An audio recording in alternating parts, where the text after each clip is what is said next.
obviously you're living in Utah now. This is training. What did the Pacific Northwest do for you though? How much did you love growing up there? Oh my goodness, it's amazing. It's beautiful. Just being able to see the greenery every day, all the great scenery that there is. It's still beautiful here. It's just, instead of the green beautiful, it's more the orange, red, all that kind of beautiful. So. Yeah. There's a story that you had skates on at 10 months of age. Is this true? Yeah, it is. We had family friends that owned the skating rink in Burlington, and they were talking to my dad, and he was going to go to the grocery store. It was right next to the rink, and they said, well, we'll just hang on to him so it's easier. And when he came back, I had skates on and fell in love with it. 10 months? I guess. So then did you do the inline skating for a while then? Yeah, I started inline skating at 3 years old. Okay. Got seen by one of the coaches at the club there, and my parents were kind of like, what in the world, like speed skating? And he's like, no, it's fine. There's a little kids division, it's 5 and under, trust me. And after that, just kept loving it and had fun trying to go faster and get better, and just stuck with it. Was that in Burlington too, or was that was in Burlington? Yeah. So I was going to say, with there's you. I mean, you look back, Casey Boudier, Apolo, JR, Aaron Tran. We got Corinne, and the list goes on and on. Why do you think Pacific Northwest has produced so many long track and short track speed skaters? I think a big part of that is it's a double-pronged thing. First off, there's a big inline culture there, and a lot of us that are training here now come from inline. But also, there's an amazing coach there, Chang-Ho Lee, and he is one of the best. And he provides that great foundation that all of us have built upon when we come here. And you're taking it seriously when you're there, but there's a different level of commitment, dedication, and work that goes into being one of the top athletes. So having that good foundation of fundamentals is huge. Yeah. And then, you get good training there. How important is this place here in Utah to surround yourself with the best and have the best coaches and facilities? It's amazing. I mean, we don't have a ton of support within the U.S. There's not a whole lot of foundation like other countries, like in Holland, where it's a national sport, and they have all these programs and resources and all that. So it ends up being very, there's a lot of concentration of skaters that end up funneling here. If you want to take the next step and become a serious athlete, this is where you do it. So it ends up breeding a good environment of training and commitment. And with that in mind, how in the world did you get to where you're at? I mean, training and commitment, right? Yeah, it took a lot of personal growth and learning too. I mean, I missed out on the last Olympic team by just a couple hundredths of a second. And, I was pretty inexperienced at that point in my career, so having to learn from that and grow now and move forward to progressing through the World Cup rankings has been really important on the journey.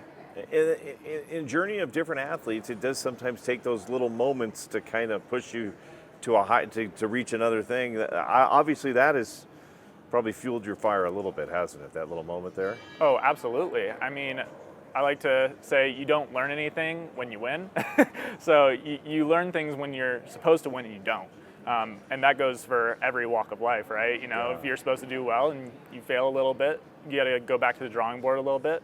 But that always ends up being a good thing because that's where, your best self is built. Rewind a little bit for me. How do you make the decision on long track and short track? I mean, I kind of always took to long track a little bit easier. It was just kind of natural to me.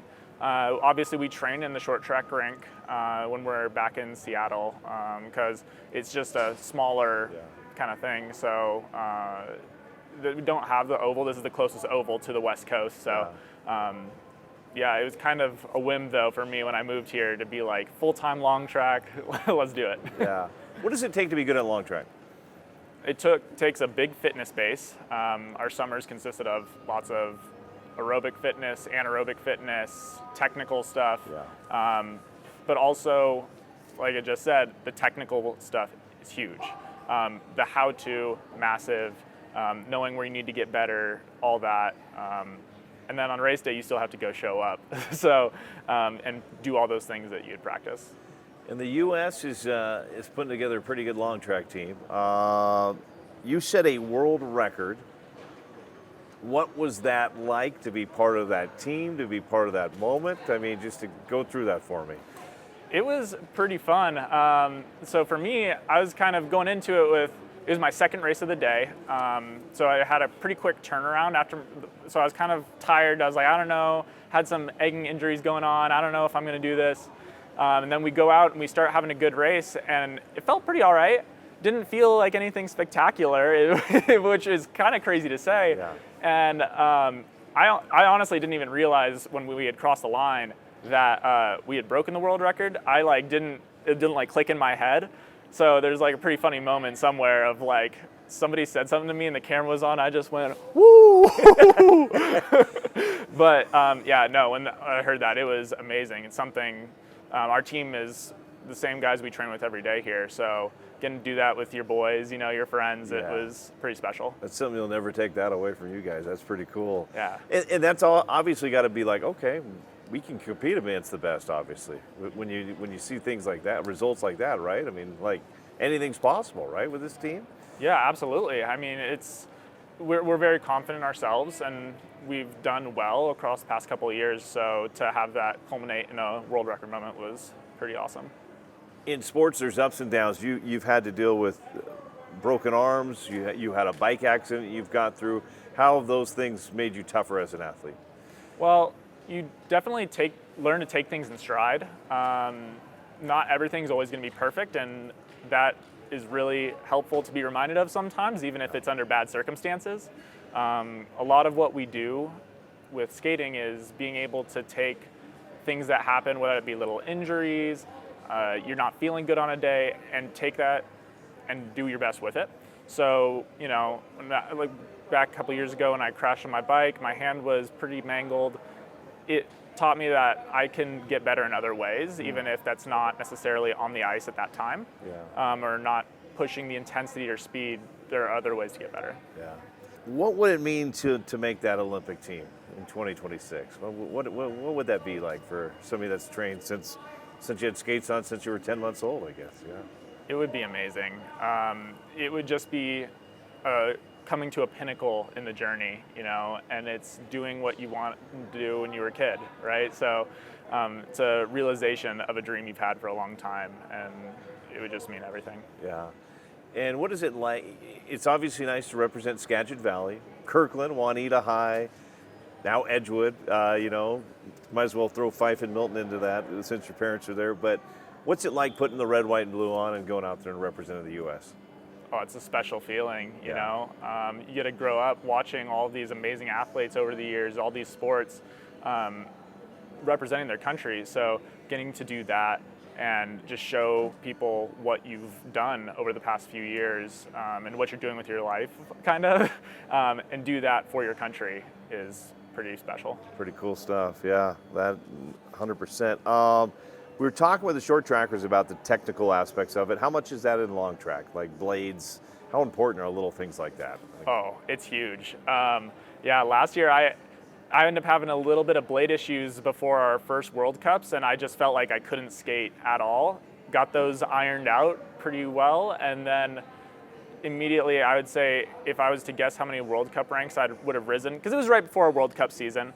So I think it probably made like a 15 to 20 spot difference in terms of like where I placed, just because I felt more comfortable in my stuff. And that's just each skater's different with their blade, basically, right? Is that? Yeah, I think on short track, there's probably a little bit more variation on short track.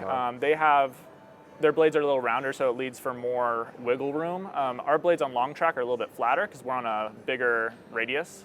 So people generally are on the same setup, but still, if that setup gets messed up at all, you definitely tell immediately. You're like, what's going on?